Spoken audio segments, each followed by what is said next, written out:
Imagine a country where you can buy steaming bowls of ramen from a vending machine, spend the night in a capsule the size of a closet, and celebrate Christmas with a bucket of fried chicken. Welcome to Japan, the land where the ordinary becomes extraordinary. In this video, we're counting down 10 of the weirdest, funniest, and most fascinating things you'll only ever find in Japan. From cube-shaped fruit to crying sumo competitions, these are quirks that make Japan unlike anywhere else on Earth. And stick around until the end, because the number one entry is loud, chaotic, and so uniquely Japanese that it has become a cultural phenomenon all on its own. Kentucky Christmas!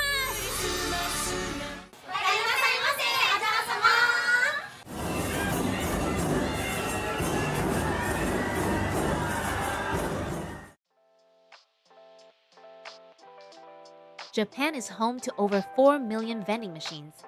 That's roughly one for every 30 people in the country. But unlike the rest of the world, where vending machines mostly sell soda, chips, or candy bars, Japan's machines have evolved into a cultural phenomenon. Need a hot lunch? A vending machine can serve you a bowl of steaming ramen or curry rice. Stuck in the rain? You can buy an umbrella on the spot. Forgot your tie before a business meeting? There's a machine for that too. Some vending machines even sell fresh eggs, surgical masks, batteries, flowers, or canned bread. Yes, canned bread. It comes in flavors like chocolate chip or coffee and stays fresh for months. There are also mystery box machines where you pay and get a surprise item, ranging from quirky toys to electronics. What's more surprising is where you find them. Machines are everywhere, on quiet side streets, in subway stations, even halfway up hiking trails on mountains. Japan's low crime rate makes this possible. These machines can operate virtually anywhere without being vandalized. For tourists, vending machines aren't just convenient, they're an adventure. Many people spend extra time hopping from one to the next just to see what bizarre item might come out next. In a country where space is limited, Japan found a creative solution: capsule hotels. These futuristic accommodations look like honeycombs, with rows of pods stacked side by side. Each capsule is roughly the size of a large closet and contains a single bed, a small shelf, an outlet, and sometimes a built-in TV. They're designed for one purpose: sleeping. What sounds claustrophobic at first is surprisingly cozy.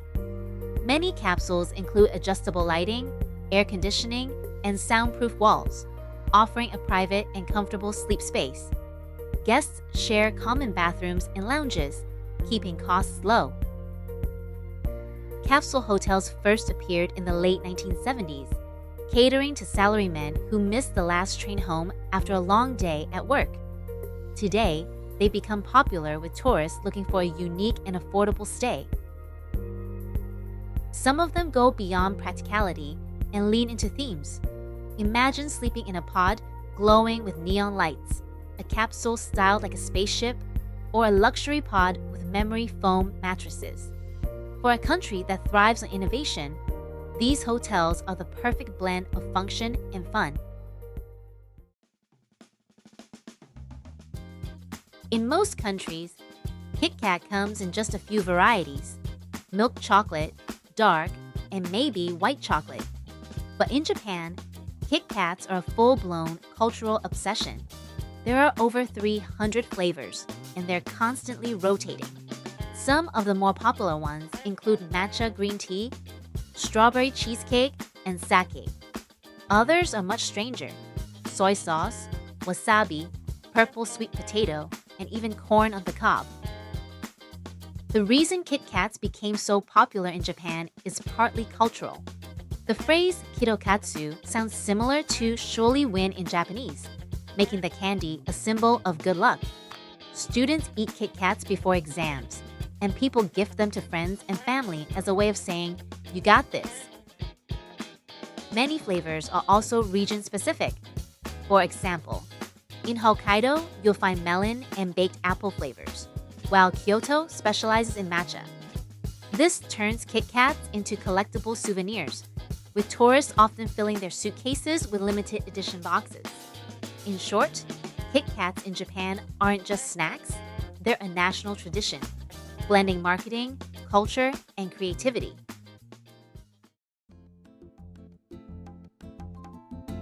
Farmers in Japan are known for innovation, but one of their quirkiest creations has to be the square watermelon. By placing young watermelons into glass or plastic boxes, the fruit grows into the shape of the container. The result? Perfect cube-shaped melons. Originally, the idea was practical. Square melons are easier to stack and store than round ones. But over time, they became more of a novelty. Farmers often harvest them before they ripen, which makes them hard and less tasty, but highly decorative. Square watermelons are considered luxury gifts in Japan and can sell for over $200 each. They're often displayed in shops as symbols of prestige rather than eaten. Farmers have even experimented with other shapes, like heart-shaped and pyramid melons, proving that in Japan, even fruit can be a form of art. Few traditions are as unusual or as charming as Japan's nakisumo, or crying sumo competitions. In these events, sumo wrestlers hold babies and try to make them cry. While it might sound cruel at first, it's actually seen as a blessing. The belief is that a crying baby wards off evil spirits and promises good health and a long life. Parents eagerly sign their babies up for these contests, and the methods are playful rather than harsh. Wrestlers might make funny faces, bounce the babies gently, or shout traditional chants. Sometimes priests join in, wearing masks or waving fans to coax out tears. Far from being sad, the atmosphere is festive. Families laugh, cheer, and celebrate when their babies cry the loudest. To outsiders, it's one of Japan's stranger festivals, but for locals, it's a joyful blend of tradition and fun.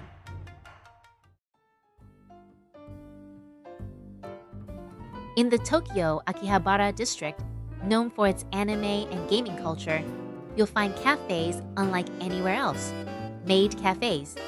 Here, waitresses dress in frilly maid costumes and greet customers with phrases like "Welcome home," "Master," or "Princess." The food itself is simple: omelets, curry rice, parfait, but it's decorated with ketchup drawings, hearts, or cute doodles. Maids also perform little rituals to make the food tastier, such as clapping, chanting, or even casting pretend magic spells. Some cafes include singing, dancing, or stage performances, turning a meal into interactive theater. Maid cafes are part of Japan's broader otaku subculture, but they've also become a tourist attraction. And the trend doesn't stop there. Japan has butler cafes, ninja cafes, samurai cafes, and even prison-themed cafes.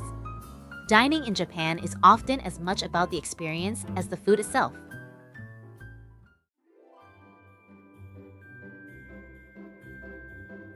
While Christmas isn't traditionally celebrated in Japan, one quirky tradition has become a nationwide phenomenon: eating Kentucky Fried Chicken.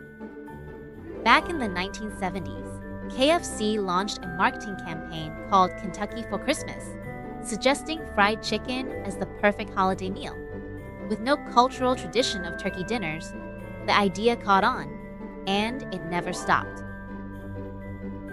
Today, millions of Japanese families order KFC for Christmas. People reserve their holiday buckets weeks in advance, and lines outside KFC on Christmas Eve can stretch around the block. The company even releases special Christmas meals, complete with fried chicken, cake, and champagne. For many, it's a beloved family ritual, proof that clever marketing can create an entire holiday tradition.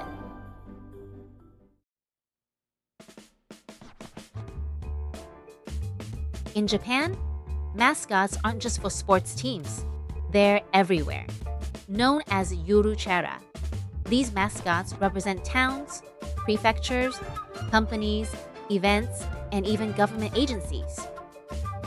Some mascots are adorable, like Kumamon, the bear from Kumamoto Prefecture, who became a national icon. Others are bizarre, like Funashi, an unofficial pear fairy mascot known for screaming, jumping, and performing chaotic stunts. Mascots aren't just characters, they're celebrities. They appear in commercials, headline festivals, and sell merchandise that generates millions of dollars. There are even annual competitions to crown Japan's most popular mascot. It's a perfect mix of Japan's love for cuteness and its creative approach to marketing.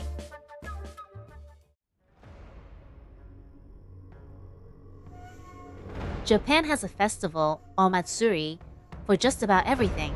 In fact, the country hosts over 200,000 festivals every year, celebrating everything from seasons to food to unusual traditions.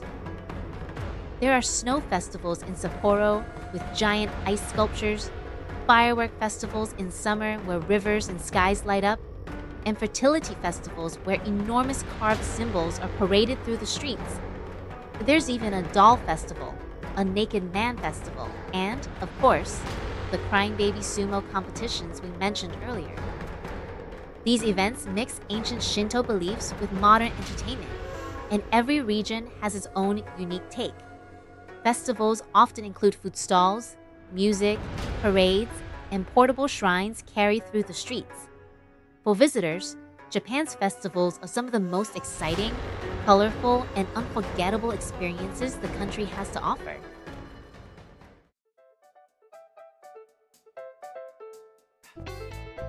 If there's one place that perfectly captures Japan's love for quirky entertainment, it's the Pachinko parlor. Pachinko is a game that looks like a cross between pinball and a slot machine. Players sit in long rows of brightly lit machines, shooting thousands of tiny silver balls into a maze of pins. The goal is to land the balls in the right slots to win even more balls, which can then be exchanged for prizes.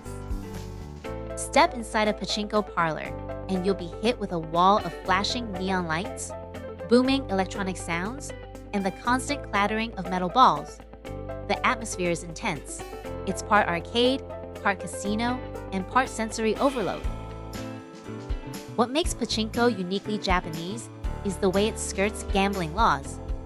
Technically, cash gambling is illegal in Japan, but Pachinko parlors get around this by awarding prizes like electronics, snacks, or tokens that can be traded at a nearby shop for money.